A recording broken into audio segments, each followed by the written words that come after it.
Tangled in Tuscany. Chapter 22. The Goodbye Frame. The morning sky was dull with early mist, softening the hills in a blur of silver and blue. Sophia stood at the edge of the vineyard, camera in hand, but she didn't lift it. The rows of vines, so familiar now, blurred before her not from fog, but from the weight in her chest. She had made her decision. It wasn't impulsive. It had taken shape slowly over the past few days, a quiet gathering of moments. Luca's distance, the half-heard conversation, the sudden silence that hung in spaces once filled with promise. She would leave. Not with drama, not with confrontation. Just a quiet, clean departure. Back in the guest house, she wrapped the small, framed photograph in linen. The print she had taken of Luca that first week. The one where he hadn't noticed her yet. Where he was standing near the bottling line. Sleeves rolled. Laughing with Matteo, hair mussed by the breeze. He hadn't seen her take it. He hadn't seen himself the way she had. Sophia placed the frame in the center of her suitcase and zipped the compartment closed. Then she opened it again. Removed the frame. Set it on the windowsill. She stepped out just as the courtyard began to stir. Workers emerged with coffee and crusty rolls from Chiara's kitchen. Alessia stood at the trellis checking a list for the midday grape rotation. Sophia greeted no one. She simply walked toward the lavender slope, where Chiara was trimming the stems into neat bundles. "Leaving early today?" Chiara asked, not looking up. Sophia hesitated. "I think I'll be going soon." Chiara paused, then straightened. "Going? Where?" "Back to New York." Sophia tried to keep her voice light. "There's been talk of a solo show. Based on the vineyard work." Chiara studied her for a long beat. "Is that what you want?" Sophia looked toward the distant hills. "It might be the right time." Chiara wiped her hands on her apron, then nodded slowly. "Just make sure it's your decision." Not the echo of someone else's silence. Sophia blinked, unsure how to answer. But Chiara had already turned back to the lavender. Later that day, she began organizing her files and contact sheets, sorting through the images she would consider for the show. So many of them held pieces of Luca. Not his face, always, but his presence. A hand in the edge of the frame. His shadow stretching over wine barrels. A glass half full, forgotten beside his notes. The photograph, she left aside. In the late afternoon, she found Alessia in the courtyard, overseeing a delivery. The workers hoisted crates of new bottles from the flatbed while Alessia directed with her usual grace. Sophia approached slowly. Alessia turned. "You look serious. Should I be worried?" "No." "Well, maybe." Sophia hesitated. "I wanted to let you know I'll be heading back soon." "To New York?" Alessia stilled. "For how long?" "I don't know." Alessia narrowed her eyes. "Does Luca know?" "Not yet." A silence bloomed between them. Then Alessia said, "I suppose you have your reasons. It's not because of anything anyone said. Or didn't say." Sophia folded her arms. "It's just, I don't know if I'm meant to stay here. Even if I wanted to." Alessia's expression softened. "We're not always meant to stay where we're most needed." Sophia blinked at that. That sounds like something Luca would say. Luca rarely says what he needs to. That's his problem. Sophia gave a small smile. One of many. She spent the next hour walking the vineyard, saying goodbye in small gestures. Touching the sun-warmed stone wall near the olive press. Brushing her hand across the oldest vine in the central row. She paused at the fig tree. She didn't see Luca that afternoon. Not in the barrel room. Not in the cellar. Not even in the courtyard at dusk. Only when the sun dipped low did she return to the guest house, and find, to her quiet surprise, the framed photograph still on the windowsill. She picked it up, studied it again, then wrapped it in the linen and carried it with her. The dinner table was quieter that night. No music, fewer jokes. Even Chiara seemed subdued. Viola's absence had left a strange, theatrical silence, as if the vineyard itself was waiting for something. Luca arrived late, offering a quiet apology to no one in particular. His eyes flicked toward Sophia just once. She looked away. When dinner ended, Sophia lingered. Let the others drift away. Then she stepped toward him. "Can I talk to you?" Luca nodded, wary. She led him toward the kitchen porch, where the air still held a hint of rosemary and heat. They stood there in silence for a moment, the light from the kitchen casting soft golden shapes across the stone. "I'm leaving," she said. Luca stilled. "What?" "Not today. But soon." He turned fully toward her now, his expression unreadable. "Why?" "There's an exhibit in New York," she said. "They saw some of my vineyard shots. A solo show. It's a real offer."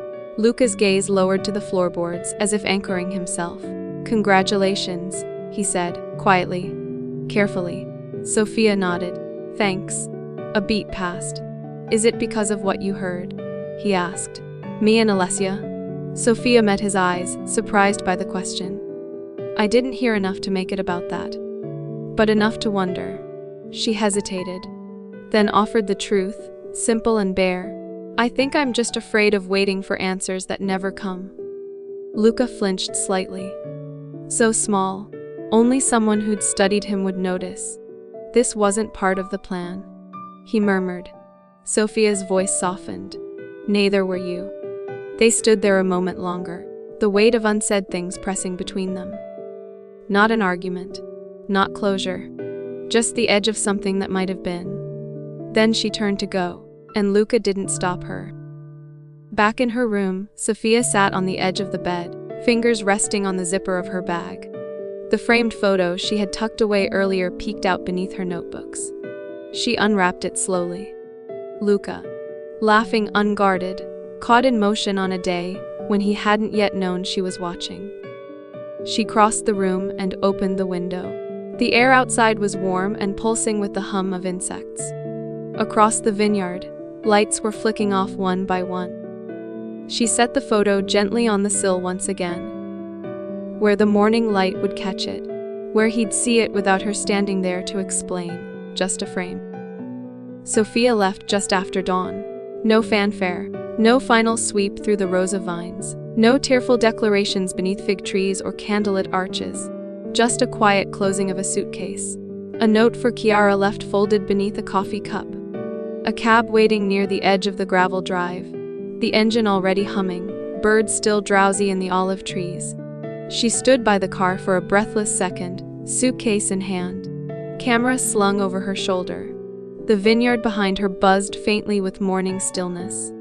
It looked exactly as it had on the day she arrived, bathed in that impossible Tuscan gold. But everything inside her had changed. Chiara had offered to walk her out, but Sophia had declined gently. Alessia had already gone to town.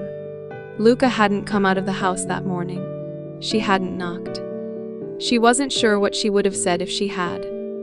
The driver loaded her bag without words. Sophia slid into the back seat and looked one last time at the villa. From the upper balcony, a pale curtain stirred. She stared at it until the road curved, and the vineyard slipped from view. Luca found the empty guest house first. He hadn't meant to. He was searching for a misplaced invoice from the blending session and needed the quiet of the old dining table in the back room. But when he stepped through the door, it wasn't the silence that struck him. It was the stillness, the absence. The bed was neatly made, the stack of vineyard notebooks on the desk untouched. Her shoes were gone from beside the wardrobe. The scarf she always tossed across the chair vanished. And there, propped against the windowsill, was a framed photograph. He crossed the room slowly, drawn to it with a gravity he didn't question. The light slanted across the glass just enough to catch his reflection before revealing what lay beneath. Him, laughing, unaware of the camera, of her. It was from the first week, maybe even the first few days, when he'd barely noticed her hovering at the vineyards, edges with her lens and quiet gaze. He stared at it, breath caught somewhere in his throat. She'd seen him before he'd even thought to look at her. Not the man who managed schedules and storms, who carried his father's name like a legacy and a weight. But the man beneath. A slip of paper peeked from the back of the frame. He hesitated, then pulled it free. Her handwriting. Small, unrushed. "This is how I'll remember you. Not the man who runs the vineyard. the one who looks like he's finally breathing. Luca sat on the edge of the bed, the photograph in one hand, the note in the other. She hadn't said goodbye. Not with words, not with explanations. Just with this, an image and a truth he hadn't known he was giving. And now she was gone. The room still smelled faintly of rosemary and dust, and the lavender she kept tucked in her suitcase. The silence pressed against him, not empty but echoing. He looked at the photo again, and for the first time, he let himself feel what it meant to be seen. Really seen. Not for what he inherited or protected or proved, but for who he was when no one was watching. Except, she had been, and now, she wasn't.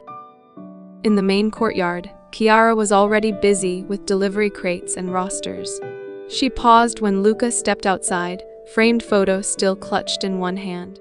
"She left this morning," she said quietly, without turning. "I know," he replied. Chiara wiped her hands on her apron. "Did she tell you she was going?" "No." A pause. "She gave me a jar of lavender honey yesterday. Said it reminded her of the walk you took to the lower slope." Luca didn't answer. She didn't seem angry. Chiara added, more gently now, "Just sure." He closed his eyes briefly. "She had an offer. A solo exhibit in New York. I figured," Chiara said. "That's not something you just ignore." Luca looked out at the vineyard, its rows stretching endlessly, rhythmically, still alive, still beautiful, and suddenly, intolerably still. "She didn't tell me. Maybe she didn't want you to stop her." He flinched at that. Not because it wasn't true, because it was. By midday, the house felt hollow. Alessia had returned from town and was moving through rooms, slightly too quietly.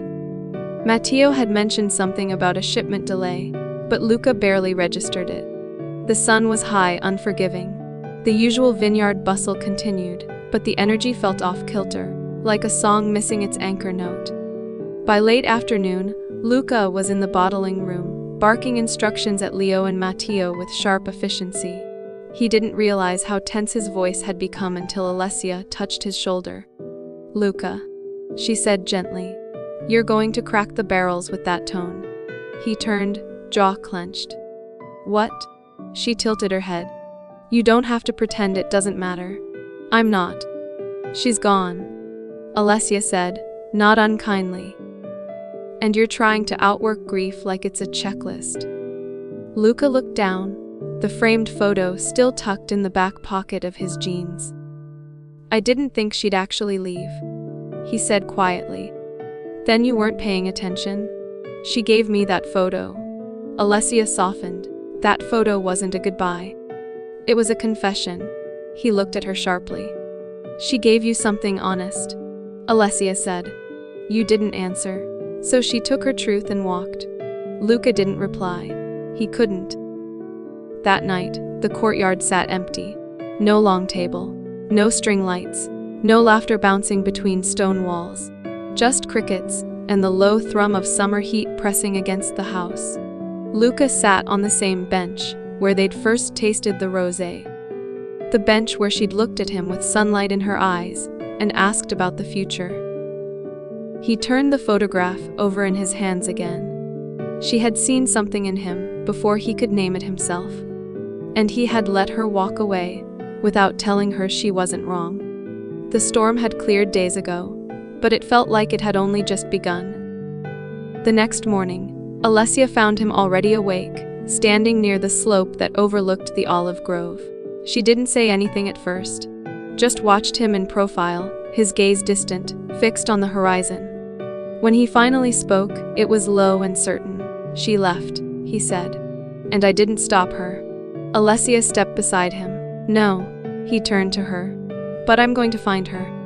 Alessia raised a brow. "You're not usually the spontaneous gesture type." "I'm not," he agreed.